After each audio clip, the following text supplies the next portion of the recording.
اعوذ باللہ من الشیطان الرجیم بسم اللہ الرحمن الرحیم۔ السلام علیکم خواتین و حضرات، آپ دیکھ رہے ہیں دا نالج ٹی وی اور میں ہوں بابرا شیراز۔ سلطان محمود غزنوی اپنے غلام ایاز سے خاص انس رکھتا تھا اور اسے دوسرے درباریوں کی نسبت زیادہ اہمیت دیتا تھا۔ اسے اپنے تمام کاموں میں شریک رکھتا تھا اور اس سے مشورہ لیے بغیر کوئی کام نہیں کرتا تھا۔ بادشاہ کے اس سلوک کو دیکھ کر درباری بہت جلتے تھے کہ یہ معمولی سا غلام بادشاہ کا اتنا مقرب کیوں ہے۔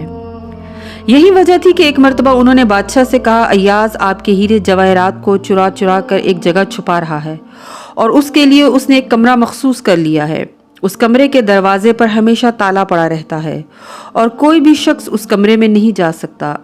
ایاز تنے تنہا ہر چند روز بعد اس میں جاتا ہے اور چرائے ہوئے قیمتی جواہرات وہاں چھپا کر باہر نکل آتا ہے اور پھر کمرے کو مکفل کر دیتا ہے۔ در حقیقت اس طرح وہ آپ کا خزانہ خالی کر دینا چاہتا ہے۔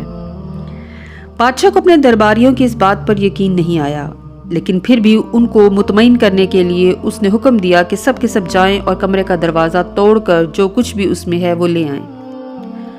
درباری جب کمرے میں پہنچے تو وہاں انہوں نے سوائے ایک چراواہے کے پھٹے پرانے لباس اور ایک ایسا جوتا جسے جھاڑیاں کاٹنے والے پہنتے ہیں کچھ اور نہیں ملا۔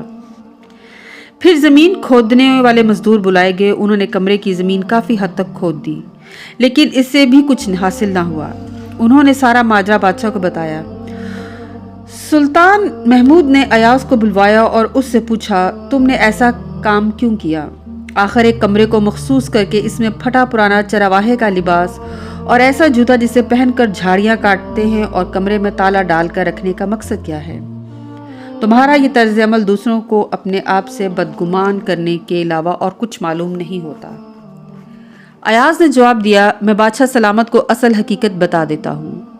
بات دراصل یہ ہے کہ میں پہلے ایک چرواہا تھا۔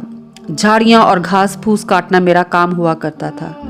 اب میں بادشاہ کا وزیر بن گیا ہوں، صرف اس لیے تاکہ میں اپنی پہلی حالت کو نہ بھولوں۔ میں نے اس زمانے کا لباس اور جوتا کمرے میں محفوظ رکھا ہے۔ جب میں یہ لباس اور جوتا دیکھتا ہوں تو خود اپنے آپ سے کہتا ہوں، اے ایاز، تم وہی چرواہے ہو اور یہ تمہارا لباس ہے، اور آج تم یہ درباری لباس پہن کر اپنی پہلی حالت مت بھولنا۔ کہیں ایسا نہ ہو کہ تم غرور اور تکبر کا شکار ہو جاؤ۔